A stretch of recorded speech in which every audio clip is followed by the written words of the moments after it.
Sasikala teacher, Vellappally നടേശനെതിരായ പ്രകോപന പരാമർശത്തിൽ ടീച്ചറുടെ post നമ്മൾ ചർച്ചയാക്കുകയായിരുന്നു. ഈ യൂത്ത് കോൺഗ്രസ് നേതാവിനെതിരെ ടീച്ചർ ആഞ്ഞടിച്ചിട്ടുണ്ട്. ഇതൊക്കെ എന്ത് തരം പ്രകോപനമാണ് എന്ന് മനസ്സിലാകുന്നില്ല ടീച്ചർ. കാരണം ഇത് സ്വന്തമായി അക്രമത്തിന് പ്രേരിപ്പിക്കുന്നതിനൊപ്പം തന്നെ അതായത് കരിയോയിൽ പ്രയോഗം ആരെങ്കിലും നടത്തിയാൽ അവർക്ക് ക്യാഷ് പ്രൈസ് ഒക്കെ കൊടുക്കാമെന്നാണ് വാഗ്ദാനം. ഇത് അഹങ്കാരത്തിന്റെ മൂർത്തിമത് ഭാവമാണ് നമ്മളാ കണ്ടത്. കാരണം കഴിഞ്ഞ തെരഞ്ഞെടുപ്പില് ഇസ്ലാമിക വികാരം മാത്രം ആളിക്കത്തിച്ച് മലപ്പുറം മുഴുവൻ പാകിസ്ഥാനാണ് എന്ന് തോന്നുന്ന വിധത്തിലുള്ള ഒരു ജനവിധി മേടിച്ചതിന്റെ അഹങ്കാരമാണ് കാണിച്ചത്. അദ്ദേഹം ഒരു മതമൗലികവാദ സംഘടനയുടെ നേതാവല്ല.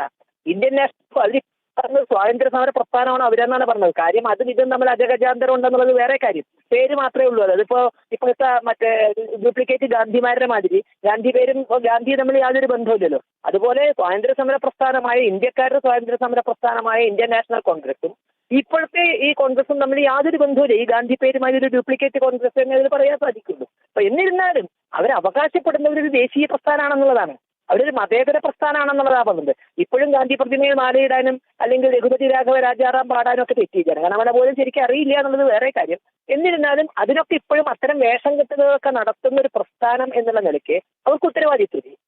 ഈ പ്രസ്താവന വന്നിട്ട് നേരെ ഉത്തരവാദിത് ഒരു സംഘടനയുടെ ഒരു യൂത്ത് കോൺഗ്രസിന് നിസ്സാരം നമ്മള് നേതാക്കൾ വരുന്നത് വരെ സമയം തികയ്ക്കാൻ വേണ്ടി പ്രസംഗിച്ചു പോകുന്ന സാധാ ആട്ടോപ്പ നേതാക്കളല്ല. ചുമതലയുള്ള ഒരു ജില്ലയുടെ ചുമതലയുള്ള അത് യുവജന സംഘടനയുടെ ചുമതലയുള്ള ഒരു നേതാവാണ് ഇത്രയും ഭീഷണി മുഴക്കിയിരിക്കുന്നത്. ഒരു ഹിന്ദു നേതാവിനെതിരെ ഇത്രയും ഭീഷണി മുഴക്കിയിരിക്കുന്നത് അത് വന്നിട്ട് നേരെ ഇത്രയായില്ലേ. സമാധാനത്തിന്റെ അപ്പോസ്തലന്മാരായി ചമയുന്ന പ്രതിപക്ഷ നേതാവ് എവിടെ? കോൺഗ്രസിന്റെ പ്രസിഡന്റ് എവിടെ? അല്ലെങ്കിൽ അതിന്റെ സമുന്നതനായ നേതാക്കൾ എവിടെ? അവർക്കാർക്കും ഒരു വിഷമവും തോന്നുന്നു.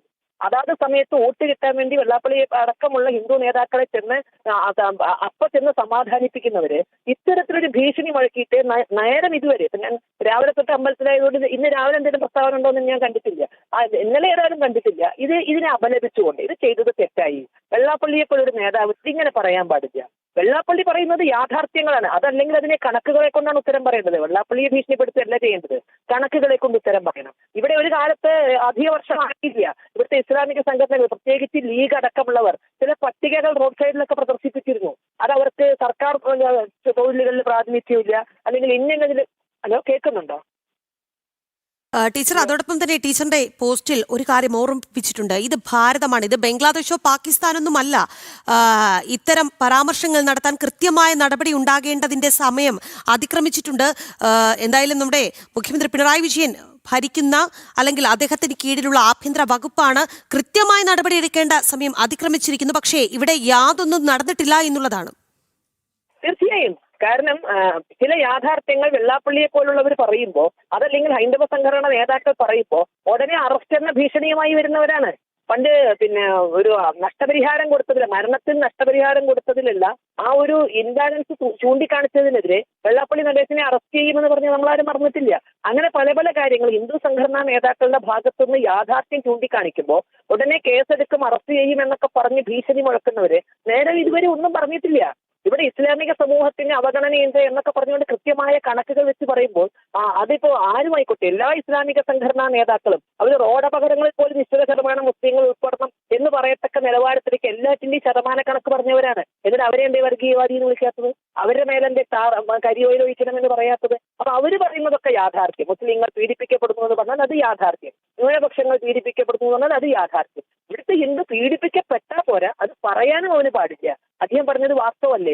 മലപ്പുറത്ത് ഒരു കോളേജ് ഒഴികെ എന്തുണ്ട് SNDPക്ക് എന്ന് ചോദ്യത്തിന് എന്താണ് ഒരു ഉത്തരം പറയാനുള്ളത്? ഒരു പെരിന്തൽമണ്ണയിലെ കോളേജ് ചൂണ്ടിക്കാട്ടി അദ്ദേഹം പറഞ്ഞല്ലോ കഴിഞ്ഞ 10 വർഷമായി ഒന്നും കിട്ടിയിട്ടില്ല. ഒരു കോളേജാണ് പറയുന്നത്. ഇത്രയും വലിയൊരു സംഘടനയ്ക്ക് ഒരു കോളേജ്, അവിടെ എയ്ഡഡ് കോളേജുകളിൽ ലീഗ് അടക്കമുള്ള അല്ലെങ്കിൽ അവിടുത്തെ മുസ്ലിം സമൂഹത്തിന് എയ്ഡഡ് കോളേജുകളും എയ്ഡഡ് സ്കൂളുകളും എത്രയുണ്ട്?